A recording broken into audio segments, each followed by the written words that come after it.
Joining me now is CNN military analyst General Wesley Clark. So, General, first, I'm going to want to talk to you about what's going on at the border. But before that, can you just talk about the significance of these two very important U.S. naval carriers going into the region and what it is meant to do? Sure. Those two aircraft carriers and the flotillas that go with them. So you've got about 20 ships there. You've got tremendous capacity for not only the aircraft on each aircraft carrier, but the escorts and what they can do in the way of Tomahawk missiles and other things. And so they're there as a warning. They're there as a deterrent to Iran. It's keep your hands off, stay out of it, or else. Because the general thinking is that Hezbollah is not going to go in, of course, without Iran saying, go ahead. This ties Iran directly into the assault. So on the other hand, you can be sure that Iran is watching this. They're calculating. They're wondering whether the Israelis are going to get so bogged down in Gaza, be so tarnished in world opinion that they could justify releasing Hezbollah and go for the finish of Israel. There is going to be that kind of thinking going on in Tehran. Those two aircraft carriers are really important to stop that kind of thought. And I just want to underscore, you say it is a deterrent. We have definitely heard some this morning in interviews not ruling out the notion of U.S. troops being involved. I think it's important to put that into context. And it certainly does not seem as though the U.S. is going to get involved in a very active way with U.S. troops in this conflict. The discussion is about how to get American hostages out and American civilians out, but mostly American hostages at this point.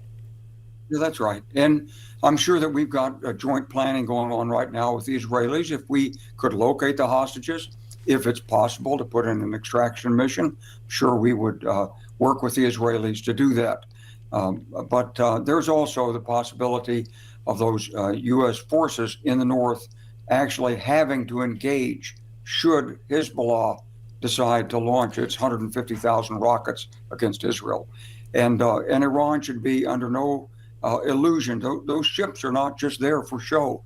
Those ships are ready to go, and on the president's order, they could go. So as President Biden said, we're 100% committed to Israel.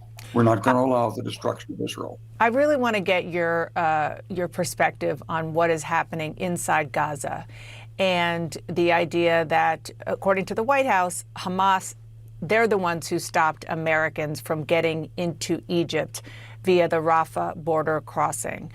We're talking about Palestinians. We're talking in this case about Americans who are inside Gaza. These are civilians. What does it tell you, first of all, that crossing was closed, and what is your sense of why this really happened? And you see, we're showing our viewers a map of the area we're talking about now. Well, Dan, I think, Hamas always looked at this as at least a two-phased operation. First is provoke the Israelis, do as much damage as you can, show how powerful you are, then fall back into Gaza and use the civilian population as a shield, and then attack Israel on the stage of world opinion and cause Israel to look like an evil force that's anti-humanitarian. And what's happening right now is that Hamas is losing the second phase already before the fighting's even started because the people there are getting out of the way. Hamas may be trying to keep them in position, but Hamas is failing to do that. They are evacuating the northern area despite Hamas roadblocks. That big explosion we saw yesterday, I'd be very surprised if that was an Israeli explosion on a main evacuation route. That looks like something engineered by Hamas to intimidate its own people. Their view is that those people are, they're just human shields.